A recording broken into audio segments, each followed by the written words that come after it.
Hello everyone, welcome back to my channel. आज हम करने वाले हैं एनिमल किंगडम का नेक्स्ट फाइलम जो कि है इकाइनोडर्मेटा एंड हेमिकॉर्डेटा। तो स्टार्ट करते हैं आज का टॉपिक। सबसे पहले हम करेंगे इकाइनोडर्मेटा। स्टार्ट करते हैं इकाइनोडर्मेटा से। ये कुछ कैरेक्टरिस्टिक्स है इकाइनोडर्मेटा के और हम एग्जाम्पल्स भी करेंगे इसके। फर्स्ट पॉइंट है have an endoskeleton of calcareous ossicles and hence the name echinodermata means spiny bodied. अब इकाइनोडर्मेटा को इकाइनोडर्मेटा क्यों बोला जाता है? क्योंकि इकाइनोडर्मेटा का जो एंडोस्केलेटन होता है वो कैलकेरियस ऑसिकल्स का होता है। कैलकेरियस मींस कैल्शियम कार्बोनेट और ऑसिकल्स क्या होते हैं? छोटे छोटे बोन जैसे स्ट्रक्चर होते हैं जो इकाइनोडर्म्स की बॉडी सरफेस पे प्रेजेंट होते हैं। तो ये स्ट्रॉन्ग होते हैं, इसी की वजह से इन्हें इकाइनोडर्मेटा बोला जाता है। और इकाइनोडर्मेटा का जो कॉमन नेम है वो होता है स्पाइनी बॉडीड। इनके बॉडी पे छोटे छोटे स्पाइंस प्रेजेंट होते हैं। That's why they are known as Echinodermata. All are marine. जितने भी इकाइनोडर्मेटा है या इकाइनोडर्म्स हैं वो सारे मिराइन हैं, मीन्स ये सॉल्ट वाटर में रहते हैं, जैसे कि ओशन हो गया। Organ system level of organisation. इनमें जो इन बॉडी में ऑर्गेनाइजेशन होता है वो ऑर्गन सिस्टम होता है। ऑर्गन सिस्टम कैसे बनते हैं? जब बहुत सारे ऑर्गन्स कंबाइन होते हैं तो वो ऑर्गन सिस्टम फॉर्म करते हैं।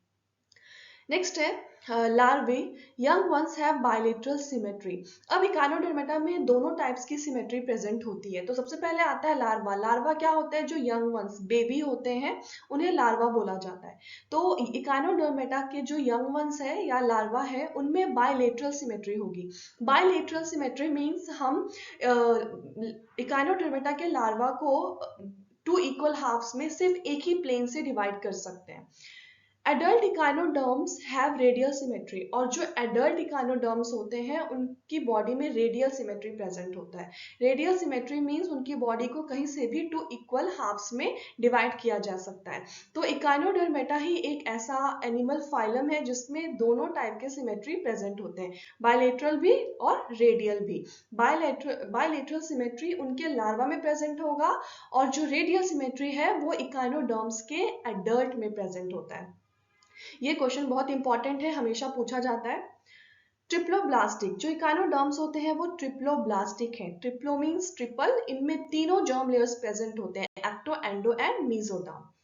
Coelomate animals. ये एनिमल्स सिलोमेट होते हैं। क्यों इन्हें सिलोमेट एनिमल्स बोला जाता है? Because they have coelom. And what is coelom? Coelom is a body cavity. तो इनके पास बॉडी कैविटी होती है, that's why they are known as coelomate animals. Next point है have complete digestive system. Echinoderms का जो डाइजेस्टिव सिस्टम होता है वो कंप्लीट होता है। और कंप्लीट डाइजेस्टिव सिस्टम क्या होता है ये भी मैं आपको पहले करवा चुकी हूँ। कंप्लीट डाइजेस्टिव सिस्टम उसे बोलते हैं जिसमें बॉडी में दो ओपनिंग्स प्रेजेंट होते हैं या दो पोर्स प्रेजेंट होते हैं। एक होता है माउथ और एक होता है एनस। तो माउथ एंटीरियरली प्रेजेंट होता है और जो एनस होता है वो पोस्टीरियरली प्रेजेंट होता है। माउथ का फंक्शन क्या होता है? माउथ के थ्रू हम फूड को अपनी बॉडी के अंदर लेते हैं। और एनस से क्या होता है? जो भी बॉडी का वेस्ट मटेरियल है वो एनस के थ्रू बॉडी के बाहर आता है। तो कंप्लीट डाइजेस्टिव सिस्टम क्या हुआ? Which contain two pores, mouth as well as anus. Mouth is present on the lower ventral side and anus on the upper dorsal side.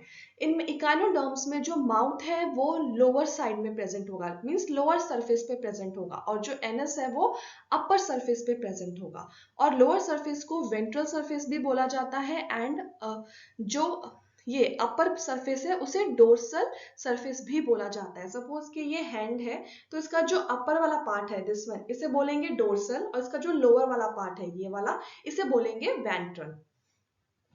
Next point है most distinctive features of echinoderms is the presence of water vascular system. जो सबसे distinctive feature है, distinctive features means जो इसको अलग करता है बाकी सारे फाइलम से, या आप कह सकते हो कि इकाइनोडर्म्स का स्पेशल कैरेक्टरिस्टिक क्या है। तो वो क्या है? इकाइनोडर्म्स में वाटर वेस्कुलर सिस्टम प्रेजेंट होते हैं। अब वाटर वेस्कुलर सिस्टम का फंक्शन क्या होता है? which helps in locomotion, capture and transport of food and respiration. तो वाटर वेस्कुलर सिस्टम लोकोमोशन में भी हेल्प करते हैं। लोकोमोशन मीन्स एक प्लेस से दूसरे प्लेस पे जाना, मूवमेंट। दूसरा फंक्शन है वाटर वेस्कुलर सिस्टम का capture and transport of food. Food को कैप्चर करना, पकड़ना भी और उसे बॉडी के डिफरेंट डिफरेंट पार्ट्स में ट्रांसपोर्ट करना भी। तीसरा फंक्शन है वाटर वेस्कुलर सिस्टम का इकाइनोडर्म्स में, दैट इज रेस्पिरेशन। जो रेस्पिरेशन फंक्शन है या जो रेस्पिरेशन प्रोसेस है इकाइनोडर्म्स में, वो भी वाटर वेस्कुलर सिस्टम ही करते हैं। तो वाटर वेस्कुलर सिस्टम का इकाइनोडर्म्स में 3 फंक्शन हो गया। पहला लोकोमोशन, दूसरा capture and transport of food and तीसरा रेस्पिरेशन। तो ये तीनों ही function water vascular system perform करते हैं इकाइनोडर्म्स में। एक्सीटरी सिस्टम इज एब्सेंट, इनमें एक्सीटरी सिस्टम एब्सेंट होता है। तो अगर इनमें एक्सीटरी सिस्टम एब्सेंट है तो फिर एक्सीशन कैसे होगा, जो बॉडी का वेस्ट मटेरियल है वो कैसे रिमूव होगा बॉडी से, तो वो बॉडी के सरफेस से होता है। सेक्स आर सेपरेट, इनमें जो सेक्स होता है वो सेपरेट होता है। सेपरेट सेक्स का मतलब क्या है कि जो फीमेल और मेल जो रिप्रोडक्टिव ऑर्गन है वो डिफरेंट डिफरेंट इंडिविजुअल्स में प्रेजेंट होंगे। सेक्सुअल रिप्रोडक्शन, इनमें सिर्फ सेक्सुअल रिप्रोडक्शन होता है। यूजुअली एक्सटर्नल फर्टिलाइजेशन, इनमें फर्टिलाइजेशन एक्सटर्नल होता है। External fertilization means fusion of male and female gamete will takes place outside the body, that is known as external fertilization. Next point है indirect development with free swimming larva, और इनका जो development होता है वो indirect होता है। Indirect means इनके जो यंग वंस होते हैं या बेबी होते हैं वो एडल्ट को रिजेंबल नहीं करते, और इनका जो लार्वा है वो कैसा है, free swimming. Free swimming larva क्या होते हैं, वो लार्वा जो किसी सरफेस से अटैच नहीं होते और वो इंडिपेंडेंटली बिना किसी की हेल्प से स्विम कर सकते हैं खुद से, उन्हें बोला जाता है फ्री स्विमिंग लार्वा। ये भी क्वेश्चन पूछा जाता है कि which animal phylum consist of free swimming larva, that is echinoderms. अब कुछ एग्जांपल्स कर लेते हैं इकाइनोडर्म्स का। तो सबसे पहला है एस्टेरियास। एस्टेरियास साइंटिफिक नेम है, इसे इसका जो कॉमन नेम है वो है स्टारफिश। अब इसे स्टारफिश क्यों बोला जाता है, क्योंकि इसका जो शेप है वो स्टार जैसा है। तो ये यहाँ पे आप देख रहे हो जो छोटे छोटे ये कैलकेरियस ऑसिकल्स हैं, स्पाइंस हैं, इसी की वजह से इन्हें इकाइनोडर्म्स बोला जाता है। नेक्स्ट एग्जाम्पल है इसका इकाइनस। ये इकाइनस का इमेज है और इसका कॉमन नेम है सी अर्चिन। नेक्स्ट एग्जाम्पल है एंटीडॉन, इसका कॉमन नेम है सी लिली। ये इमेज है एंटीडॉन का। इसे सी लिली क्यों बोला जाता है, क्योंकि ये इसका जो शेप है वो लिली जैसा दिखता है, तो दैट्स वाई इनका जो कॉमन नेम है वो सी लिली है। नेक्स्ट एग्जाम्पल है कुकुमेरिया, इसका कॉमन नेम है सी कुकुम्बर। अब इसे सी कुकुम्बर क्यों बोला जाता है, क्योंकि यहाँ पे आप इमेज में देख सकते हो इसका जो शेप है वो कुकुम्बर जैसा होता है, खीरे जैसा होता है। ये इसका इमेज है, यहाँ पे ये देखो इसका जो शेप है वो कुकुम्बर जैसा है, दैट्स वाई इसे सी कुकुम्बर बोला जाता है।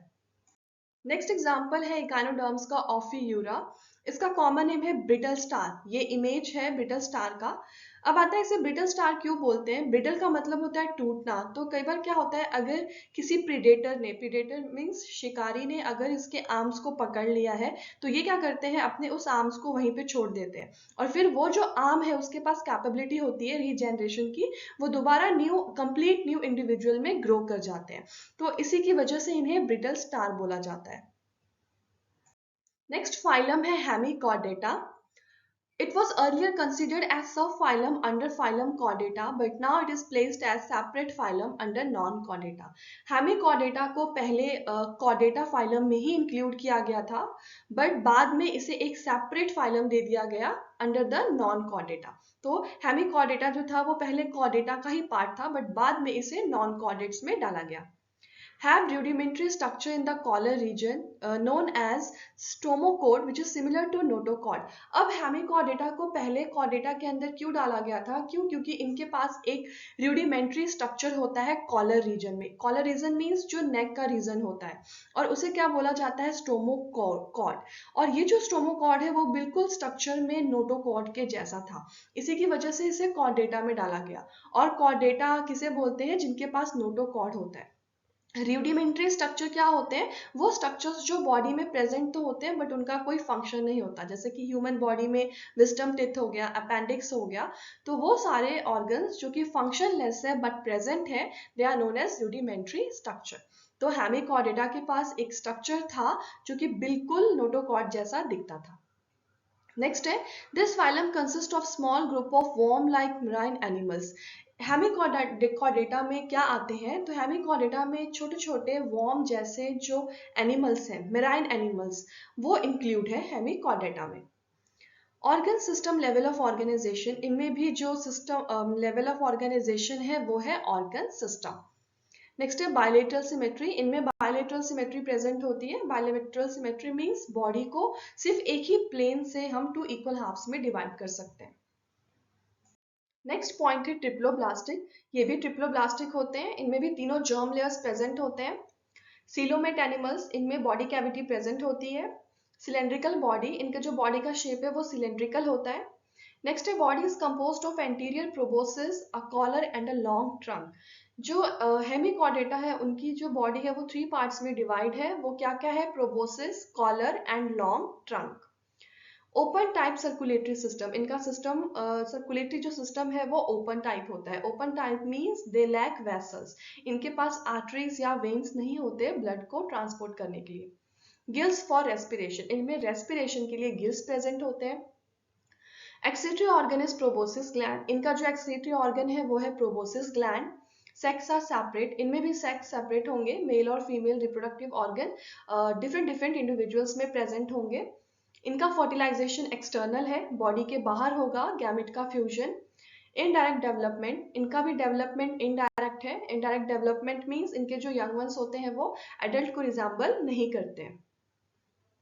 ये एग्जाम्पल्स है हेमिकॉर्डेटा का। सबसे पहले है बैलेनोग्लॉसस, ये बैलेनोग्लॉसस का इमेज है। ये होता है सबसे जो पहला पार्ट होता है उसे बोलते हैं प्रोबोसिस, और जो दूसरा पार्ट है ये वाला, ये है कॉलर, और जो सबसे थर्ड वाला लास्ट वाला पार्ट है उसे बोलते हैं ट्रंक। तो ये बैलेनोग्लॉसस का इमेज है। नेक्स्ट एग्जाम्पल है हेमिकॉर्डेटा का सैकोग्लॉसस, और ये सैकोग्लॉसस का इमेज है। आज के लिए इतना ही। अभी तक हमने सारे फाइलम्स कंप्लीट कर लिए, सिर्फ एक लास्ट फाइलम बचा है जो कि है कॉर्डेटा, और वो बहुत लंबा फाइलम है, तो मैं आपको वो कल से करवाऊंगी। होप आप सबको मेरा ये वीडियो पसंद आया होगा। Then please share and subscribe my channel, और अगर आपने अभी तक मेरा वीडियो नहीं देखा है तो प्लीज आप जाके देख सकते हैं और शेयर कर सकते हैं। Thank you.